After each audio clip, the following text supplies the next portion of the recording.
Assalamu alaikum dear students, myself Dr. Saida Naween and I am back with the animated revision of current, voltage, resistance and Ohm's law. Let's watch.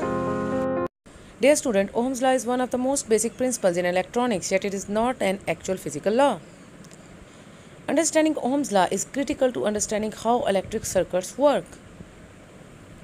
In this video you can see that there is a resistor and a cell having a potential difference of 1.5 volt approximately. The red balls in this video you can see are representing the negative charge carriers, that is electrons, which are circulating in a circular closed loop orbit, and the force which is required to the negative charge electrons to circulate in an orbit is provided by the potential difference of a cell, that is 1.5 volt. The function of a resistor is to provide the opposition to the flow of current. You can see. Dear students, there are the three ways to increase the current in the circuit. This is the first way. The first way to increase the current is to use more batteries to create a larger voltage.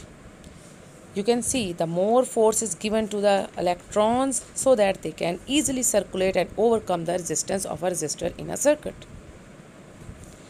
Now, the second way to increase the current is to use a resistor with a smaller resistance.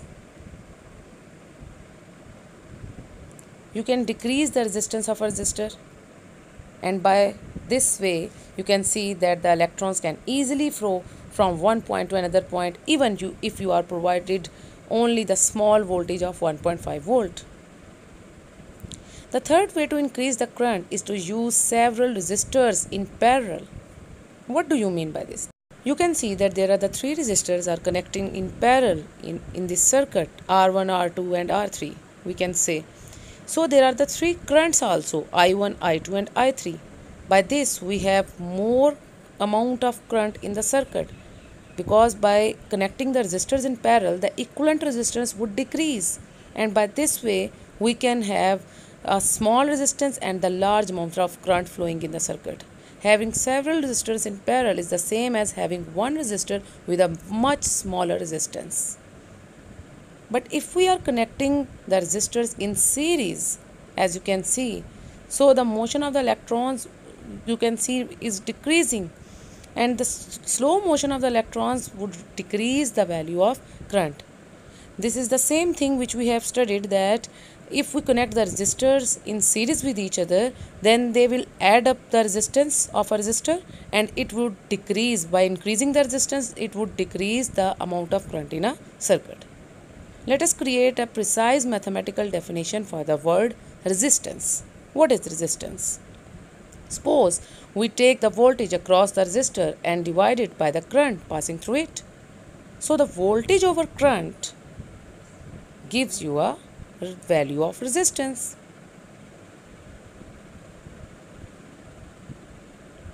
So resistance would be equal to voltage divided by current. This is what we call the Ohm's law. However, this is not really a physical law, but simply the arbitrary definition that we created for the word resistance. Physical laws tell us how the universe works. Ohm's law would tell us how the universe works if, for example, the value of the resistance of a material always stayed constant. It is not possible to maintain a constant resistance always, so it is a sort of an empirical law rather than physical law. As current passes through a material, the material heats up, so the resistance could not always taken up as a constant. As material's temperature changes, its resistance also changes.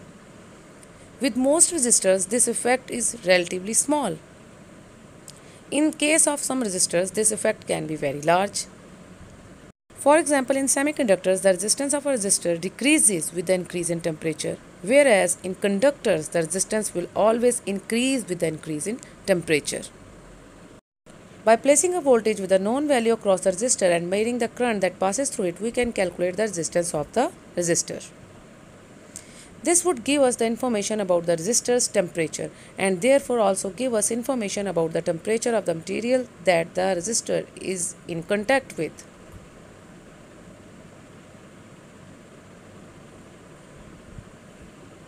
Temperature is just one of the many factors that can cause the resistance of a material to change.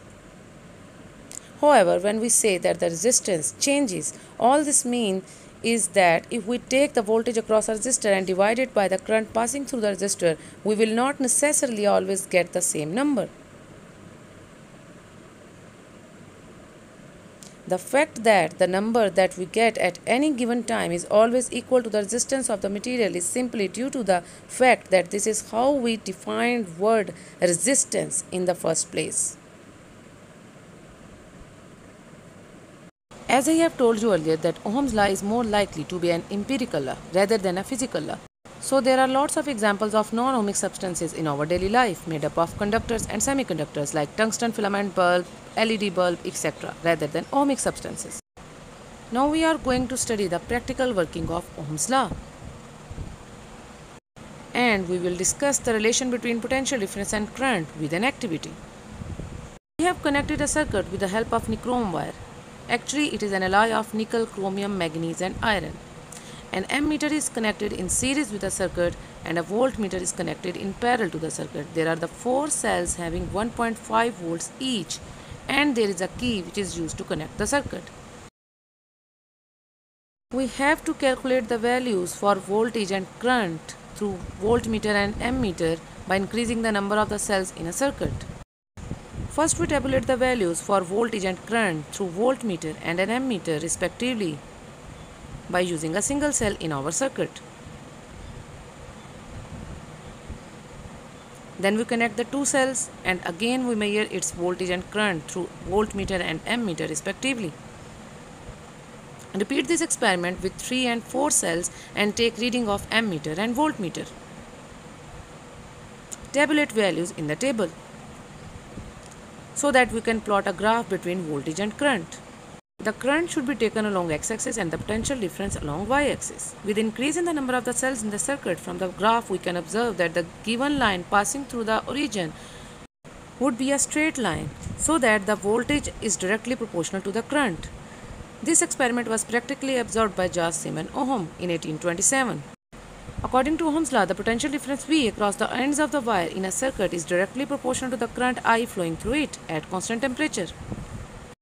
So one can write V is directly proportional to the current I flowing through the circuit. So when we open this proportionality, we can get the resistance, or the ratio of V over I is equal to the constant. This constant is a resistance R. So V is equal to IR. This is Ohm's law. You can see the constant values of the ratio V over I in the above table, where the constant R is the property of a conductor to resist the flow of charges through it, which is the resistance of a circuit. The SI unit of the resistance is Ohm. It is represented by a Greek letter ohms. So we can write R is equal to V over I according to Ohm's law.